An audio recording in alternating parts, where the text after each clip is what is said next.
What's up everybody, I'm Jason. Welcome to Film Spectrum. This is the channel where I talk to you about movies and how they affect me as a person on the autism spectrum. Today's title is the 90s classic, 10 Things I Hate About You. Let's get started.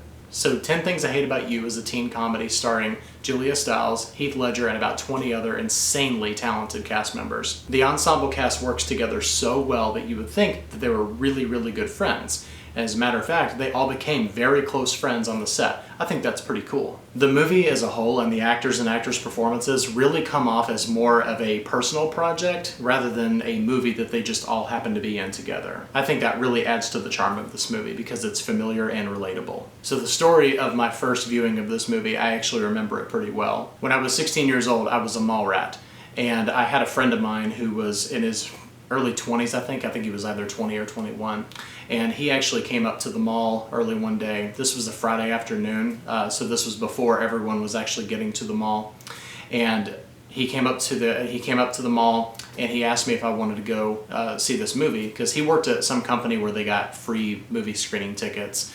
And I said, "What movie is it?" And he said, 10 Things I Hate About You. And I said, I've been wanting to see that movie. I remember seeing the previews for it. And so we walked over to the movie theater. There was a movie theater right across the street from the mall, and we went to go see the movie, and it was really cool. Now at the time, I do remember this, at the time there were a lot of reasons I wanted to see this movie. First off, it just looked funny, and you know, as a 16-year-old back in 1999, that was really all that it took for me to want to go see a movie was, you know, I wanted to laugh. That was kind of the age of Jim Carrey, and you know, anything that looked funny, I wanted to go see it. At the time that this movie came out, Larissa Oleynik was the love of my life. She just didn't know about it yet, and she also never found out. Nevertheless, I went to go see the movie, and it became an instant classic among me and my friends, and we quoted it all the time. Now I want to go into the specifics of talking about how this film affects me as a person on the autism spectrum, and we'll start that with heightened emotional response. The areas where this film gets a heightened emotional response from me is directly from Cameron. I definitely relate to him as a character. He's very much like me at 16 years old, just kind of like really, not necessarily unsure of himself, but just kind of like awkward. He's not the popular guy, but he's not like a super dork or anything. He's just, you know, he's the average guy. Whenever I saw a girl that I liked, my responses were exactly like his. I was kind of the hopeless romantic, you know, the idealist type of situation, and as soon as I saw a girl, that girl became my whole world. Like, she was the goal. And I see that in Cameron, and it's hilarious because I feel like I'm watching my 16-year-old self when I watch this movie. He instantly gets tunnel vision when he sees Bianca, and his attention on her is hyper-focused and hilarious. I resonate with him, and I even feel his pain when he goes out of his way to defend a girl that he barely even knows. When she blows him off, it actually causes me deep emotional pain. One of the things that happens to a person on the autism spectrum is that whenever we see something that's happening that is emotional, especially if we have direct ties to that, if we can directly relate to what's going on, then we actually feel those emotions as well. I know that that's probably something that comes across in cinema, but I think that it hits harder with people that are on the autism spectrum.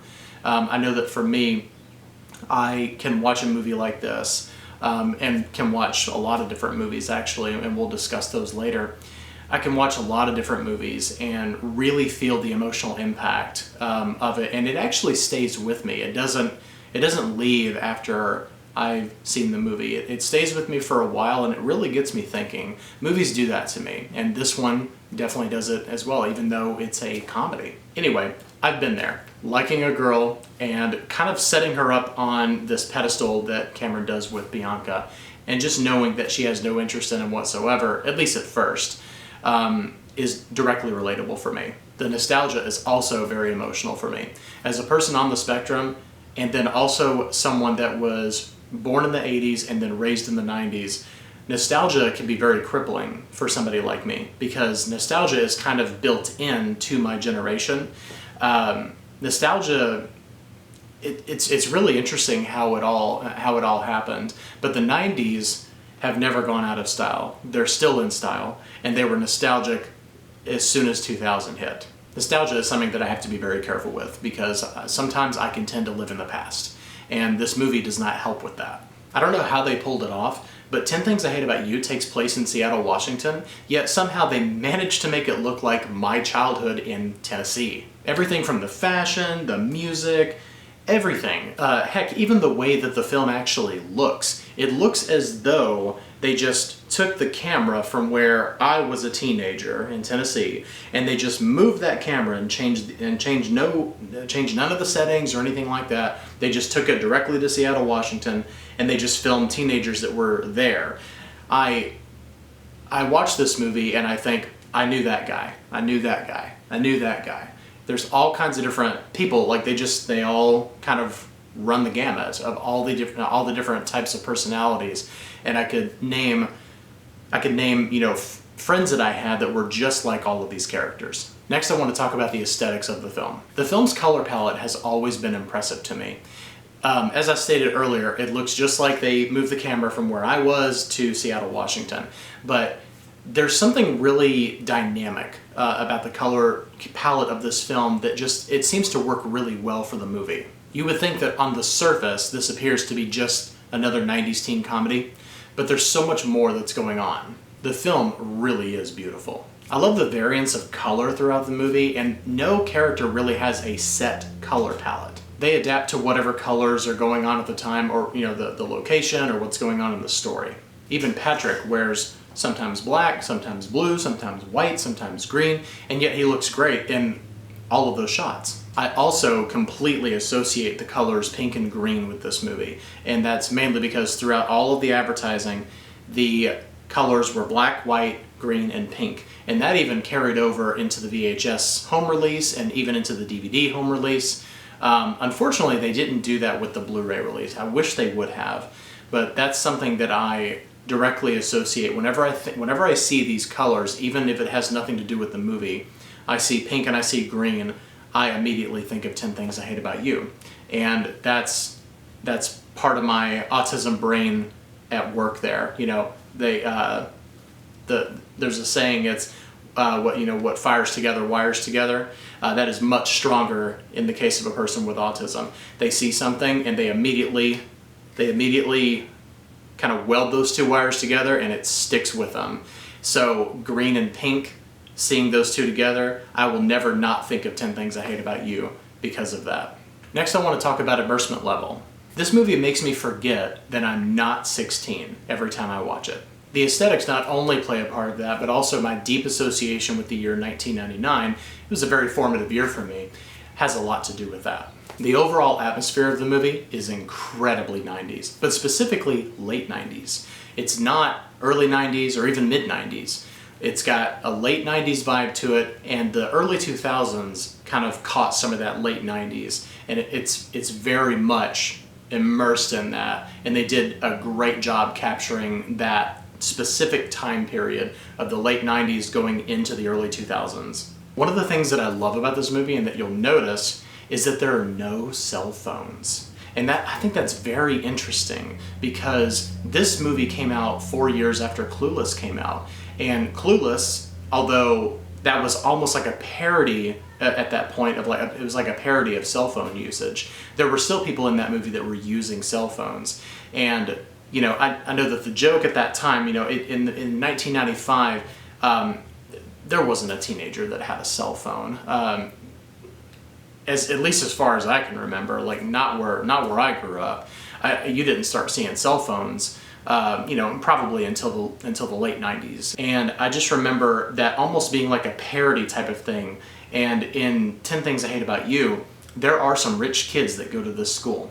And so this is 4 years after Clueless, but yet not one person has a cell phone. I watched it recently and I couldn't spot one. I don't think there is one. I don't think there's a cell phone or a pager or a beeper anywhere in the movie. Now I know what you're thinking, well, how could it possibly feel like a 90s movie if there were no cell phones anywhere? Well, actually that kind of strengthens the point, because if you think about it, back in the 90s, if you were there, if you were there and if you were a teenager, if you had a friend that had a cell phone, they were not constantly on it, because what could cell phones do back then? They could make phone calls and they could play games. and very few of them could text. Texting wasn't really a thing yet. It was still a couple of years away. Also, being on the spectrum, like I said earlier, I'm directly tied into emotions, and there's a lot of immersement that actually comes with the emotions of this, because when I watch this movie, I don't feel like I'm watching a movie. There's a lot of memories that I do have with this movie, and those always come into play every single time I watch it. It's clear from watching this movie that everybody was having a great time during filming. I actually read recently that they didn't really know each other before they did the movie, but as they were on set and as they were making this movie, they all got very, very close. And seeing that actually triggers a heightened emotional response from me, which in turn also gives a deeper level of immersement, especially since this is my generation. I was the age of the characters when this movie came out, so it fits perfectly, it fits perfectly right in that spot. I feel like I'm hanging out with friends, even when I watch this movie alone. My favorite line of the movie is really tough to pick. There are so many to choose from. Heck, almost every line in this movie is quotable.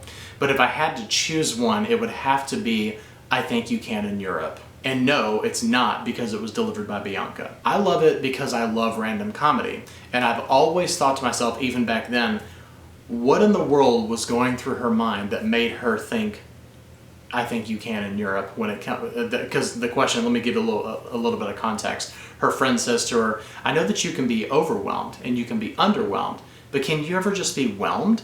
And Bianca says, "I think you can in Europe." I think that's hilarious, because not only is the line funny, but also her delivery of it is, and then also just the added confusion that they both have in trying to figure out if you can just be whelmed. And it's hilarious. It's always been very funny to me, and I've always wondered what in the world was going on in her mind that, why does Europe have anything to do with it? It's just, I'm digging way too deep into it, and it's a very funny line of the movie. My favorite scene of the movie has to be the conversation between Bianca and Kat in Bianca's bedroom. I think that this scene really adds a lot to these characters and shows that they are people. This movie is a comedy, but it does very well in adding some drama to it and adding some reality to the movie. And this scene does have some funny moments, but it's mostly drama. It's a conversation between two sisters, in private, kind of shutting out the rest of the movie. And I think that the performances by Larissa Oleynik and Julia Stiles are fantastic in this scene. Think about it. 10 Things I Hate About You is a comedy, but it's got a lot of dramatic scenes in there that really showcase these characters as real people. And I think that the bedroom scene between Bianca and Kat best showcases this. It really comes off as a genuine conversation between two sisters, not just actresses. So my final thoughts on this. 10 Things I Hate About You is definitely my favorite of the late 90s, early 2000s teen comedies. It was made at the perfect time, right at the very beginning when they were doing this. They had She's All That came out right before this, but 10 Things I Hate About You came out before we had that huge, just long line of what eventually became just a dump of movies. They just cranked them out, and 10 Things I Hate About You just doesn't, in my opinion, it just doesn't fit in that category. It's in a category all its own. There were so many of these movies made that they even made a parody of it, but don't worry, we will never ever discuss that movie. My overall rating of this is a must-own and yearly watch. It's more than just a rainy Saturday afternoon movie. There's actual substance here, and I've loved it from the first time that I ever saw it. I loved it when I was 16, and I love it as a 37-year-old. And the movie itself, I do see the growth of it. It has, in my opinion, it has aged well. There's a few things that, like some of the pop culture references and stuff like that, but they've managed to keep that to just a few. They did a really good job of making this movie timeless. I don't know if that was really their goal, but they did a really good job of it. Thank you so much for watching, and I hope you enjoyed my discussion of 10 Things I Hate About You. I could make another video talking just about all of my favorite scenes, but I wanted to give just kind of a brief overview and to give you an idea of what these videos are gonna look like. The next movie in the queue is going to be 10 Cloverfield Lane. If you like this video, please give it a thumbs up, subscribe, and I'll see you next time. That's a wrap.